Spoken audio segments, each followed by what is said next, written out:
ตามที่ค่อยสังเกตในจุดนี้แล้วน่าจะปรับเปลี่ยนเป็นแนวโน้มขาขึ้นหมดทุกคนเนาะแต่ว่าอดีตมันเห็นบอกทุกคนสังเกตมันอดี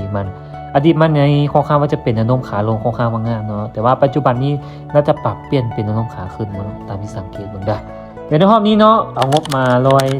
เหรียญนะทุกคนเนาะ120 เหรียญจะมาเก็บกำไรบ่หลายเนาะจะเก็บกำไรอยู่ที่30 เหรียญแต่ว่าตีเป็นเปอร์เซ็นต์ก็ประมาณ28%นะทุกคนเนาะประมาณ30%เนาะเดี๋ยวเบิ่งน้ำกันว่าค่อยจะเก็บกำไรได้บ่ในรอบนี้จะใช้วอลลุ่มไปนำเนาะจะใช้วอลลุ่มปนกันไปนำได้ทุกคนได้มาเดี๋ยวไปเบิ่งออเดอร์ได้นำกันเนาะถ้าว่าตลาดเป็นอย่างนี้หนีค่อยจะตามในโน้มขาขึ้นนะทุกคนถ้าว่าตลาดเป็นอย่างนี้มันบอกสังเกตเลยอดีตมันเคยเป็นโน้มขาลงเนาะแต่ว่าปัจจุบันนี้น่าจะปรับเปลี่ยนเป็นโน้มขาขึ้นเลยทุกคน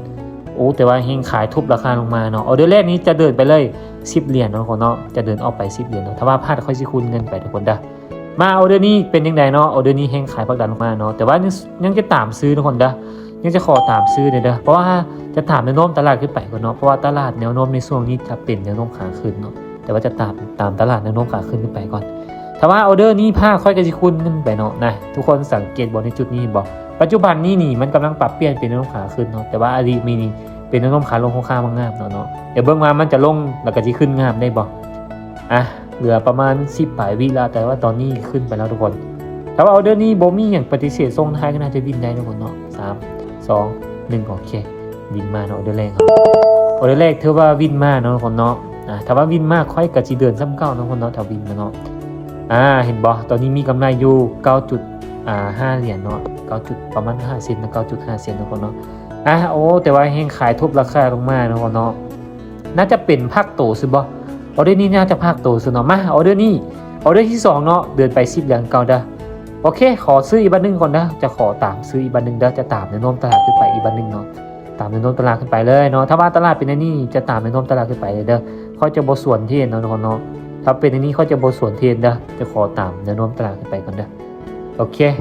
แต่ว่าในช่วงนี้ขึ้นไปเนาะทุกคนเนาะแต่ว่าในช่วงนี้ขึ้นไปละเพราะว่าเฮงซื้อในช่วงนี้ยังหลายเนาะยังหลายกว่าเฮงกัดเนาะเพราะว่าตลาดลิ้นแบบนี้เนาะแนะนำให้ทุกคนตามเทรนขึ้นไปเนาะมันจะมีเปอร์เซ็นต์ชนะหลายกว่าเนาะที่ว่าเขาไปสวนเทรนทุกคนเนาะโอ้แต่ว่าเฮงขายทุบราคาลงมาเนาะหรือเบิ่งว่าจะพากดันขึ้นไปได้บ่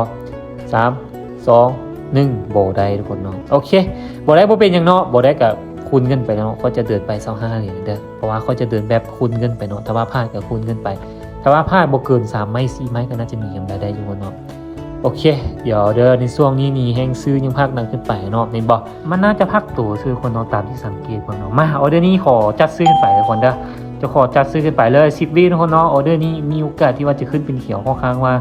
สูงเลยทุกคนเด้อในจุดนี้เด้อเพราะเห็นพักตัว2 แท่งทุกคนเนาะในจุดนี้พักตัว2 แท่งละเลยตามซื้อขึ้นไปเด้อมีเปอร์เซ็นต์ค่อนข้างว่าสูงเลยเพราะเห็นมันพักตัว2 แท่งละมาเดี๋ยวเบิ่งนำกันมาจะสามารถขึ้นไปอีกบ่หรือว่าจะพักตัวอีกบ่ว่าทุกคนจะพักตัวเนาะบ่เป็นตาพักโตได้เพราะมันพักโต2 แท่งนี่บอกทุกคนสังเกตแบบมันพักโต2 แท่งเนาะออเดอร์นี้มีโอกาสที่เป็นเขียวอยู่เป็นไปได้บ่10 ปีแล้วว่าจังไดโอ้ยิงเลยทุกคนว่าจังไหนเนาะบัดนี้ตายละจังไดเหลือ3 วิสุดท้ายบ่ได้สำหรับทุกคนโอ้ยังขึ้นบ่ได้เนาะลงมาพักโตสำเนาะมามันยังขึ้นบ่ได้แบบมาโอ้ยมันขึ้นออเดอร์นี้ซ้ำทุกคนเนาะมาขึ้นออเดอร์นี้ซ้ำบ่เป็นยังทุกคนปรับเงินขึ้นไปเลยเนาะออเดอร์นี้โอ้แต่ว่าเฮงขายทุบราคาลงมาเนาะออเดอร์นี้จะออกไปเลย55 เหรียญทุกคนได้ออกไปเลย55 เหรียญแต่ว่าเฮงขายทุบราคาลงมาโอ้ยาวหลายทุกคนเดี๋ยวเบิ่งก่อนเด้อมาบ่โอเคออเดอร์นี้ตัดสินใจซื้อเลยคน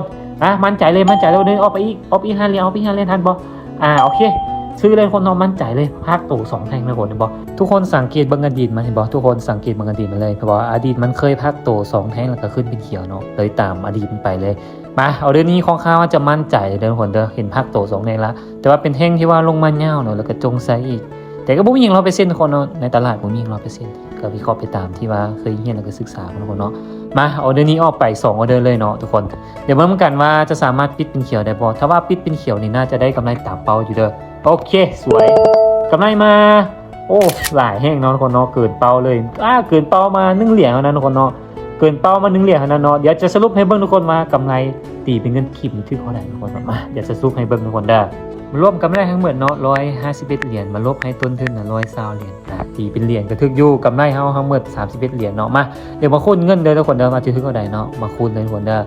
คูณให้เลขตัวนี้21,600คนเนาะ ถือเป็นเงินกีบกะ669,600คนเนาะว่ากำไรค่อนข้างว่าหลายได้ถ้าว่าตีเป็นเงินกีบเนาะ600,000 บาทคนเนาะก็ถือว่าประมาณนี้นะเนาะเอางบมา120เหรียญเนาะก็ประมาณนี้นะคนเนาะกำไรของเรา